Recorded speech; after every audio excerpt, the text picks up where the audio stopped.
Hola a todos, bienvenidos, gracias por estar ahí y espero que estén lo mejor posible dentro de estas circunstancias que estamos viviendo.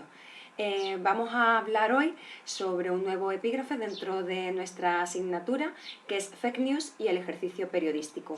Ya hemos hablado de las fake news, pero vamos a enfocarlo desde el punto de vista del ejercicio periodístico profesional.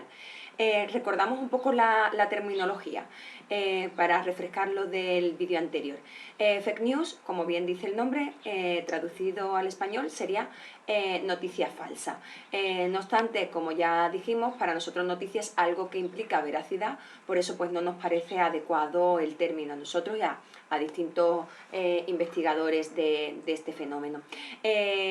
No obstante, sí queríamos indicar el concepto de información falsa cuando tiene que ver pues con que nos haya llegado un dato erróneo, falso, que no es cierto, o cuando no ha habido diligencia profesional adecuada para contrastar estos datos. Ya repasamos el otro día el tema de la diligencia, el que fuese un número correcto de fuentes, equilibrado, neutral y sobre todo fuentes cualificadas para poder contrastar una información. Desde el punto de vista del receptor, ¿qué origina una fake news? Lo contrario que una news, una noticia. Si cuando recibes noticias veraces te informas, cuando recibes constantemente fake news te desinformas. Ese es el fenómeno que causa en el receptor.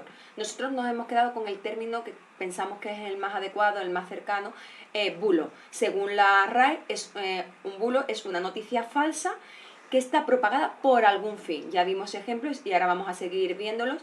Estos fines, los más destacados suelen ser fines económicos, políticos e ideológicos. ¿Por qué está de moda ahora? Ya vimos que antiguamente ya existían estas noticias falsas, nos remontamos a la guerra de Cuba incluso, pero ¿por qué ahora? Por esa cantidad, ese aumento. ¿Y qué ha dado lugar a qué ha dado lugar ese aumento? Pues ese aumento se ha visto producido por el aumento y las mejoras que han provocado las nuevas tecnologías y las redes sociales. ¿Esto qué ha hecho? Que haya más datos en la sociedad. Tenemos muchísimos datos que nos llegan, pero dentro de esos datos no todos son ciertos.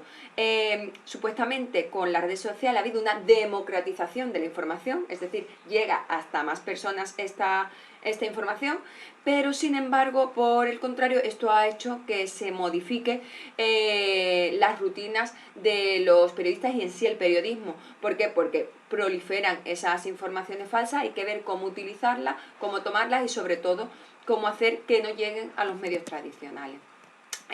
Vemos eso, internet, redes sociales y sobre todo también el smartphone, es decir, que puedas tener internet en el móvil. Si internet solo estuviera en los ordenadores, el fenómeno sería distinto. El hecho de que nos haya hecho que sea necesario tener siempre un pequeño ordenador, que es el smartphone, en nuestro bolsillo, hace también que cada vez nos lleguen diariamente y cada segundo informaciones que tenemos que sopesar si son verdaderas o son falsas.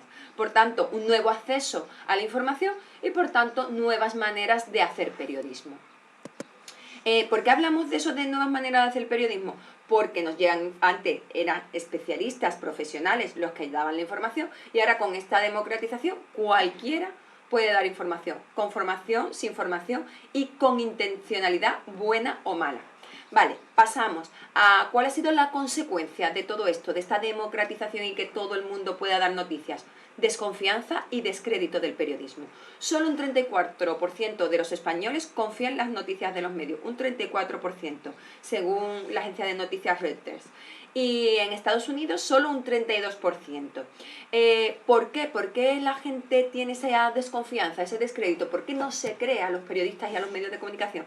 Primero porque creen que ha relajado su rigor. ¿Qué quiere decir? Que esa diligencia, ¿no? Ese contrastar la fuente, ese buscar el nunca, el querer no dar nunca algo que sea falso o que tenga duda de veracidad, parece ser que se ha relajado con todo esto de las nuevas tecnologías y sobre todo de la inmediatez. Porque se acepta un bulo para ganar tráfico o likes. ¿Qué quiere decir esto? Que muchas veces, incluso teniendo dudosa una información, si se considera que esto va a repercutir beneficiosamente en el medio en relación a la cantidad, no estamos hablando de calidad, Es decir, que la gente va a entrar corriendo en la página y va a dar a likes, a clics, y esto se va a repercutir en mayores personas viendo tu página, y esto a su vez en más anunciantes que quieran estar en tu página, pues también ha hecho que entren los bulos en los medios tradicionales, por tanto también desconfianza y descrédito. Y relacionada con las otras dos, la inmediatez y las prisas. Hablábamos de que el periodismo estaba en contra de esa inmediatez. ¿Por qué? Porque el periodismo dice que si tienes duda, no publiques. Y ahora lo que está pasando es todo lo contrario. A pesar de las dudas, voy corriendo y llego a publicar. Algunos ejemplos sonados en los últimos años de estos bulos que se han colado en medios de comunicación tradicionales, es decir, con periodistas escribiendo informaciones y demás. Pues mira, no sé si recuerdan bien este titular. Podrían quedarse sin 100.000 euros por meter el décimo de la lotería en la lavadora. Salió esta señora, no solo salió en prensa, sino que en televisión se la entrevistó en varias ocasiones, además llorando, fatal, porque había metido el décimo premiado.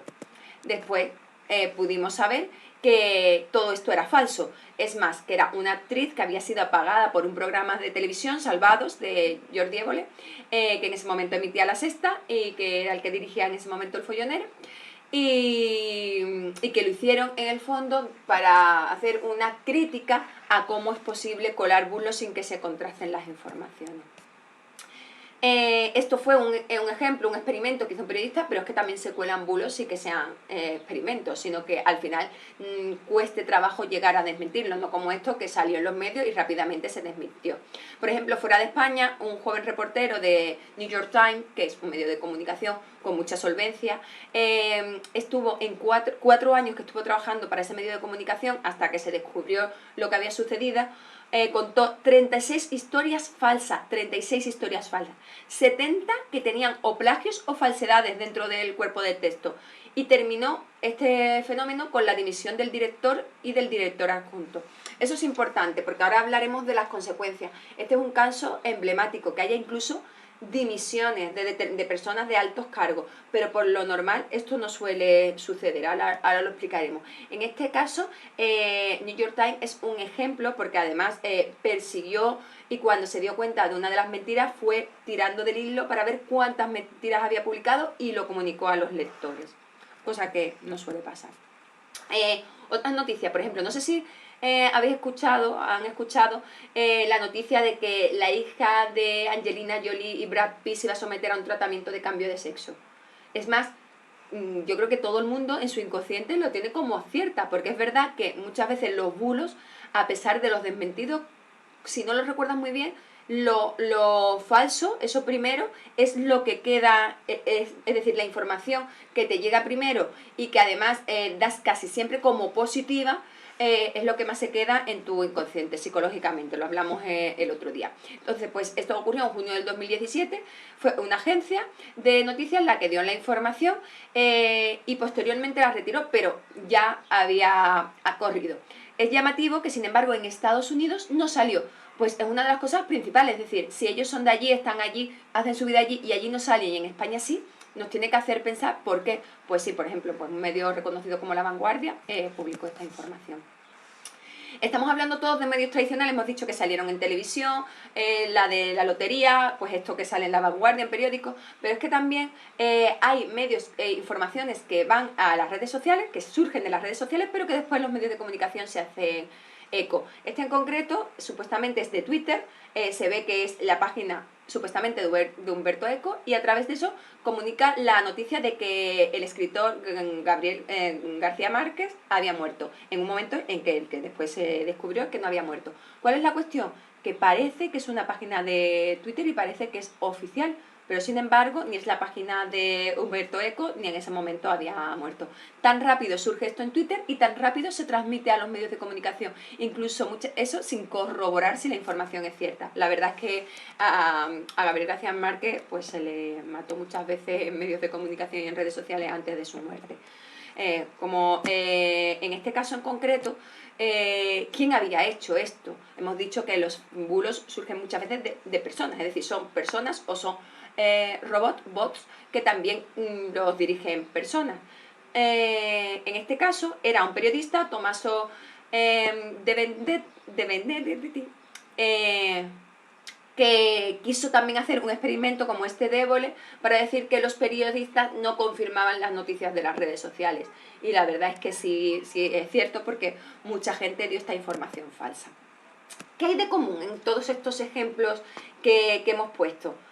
Varios. Primero, el impacto. Son noticias bastante impactantes, que una persona no pueda conseguir el premio de la lotería que todos soñamos por haber lavado esto. El tema de Angelina Jolie y Brad Pitt, ellos que son como perfectos, ¿no? Pues vemos un problema y, un supuesto problema.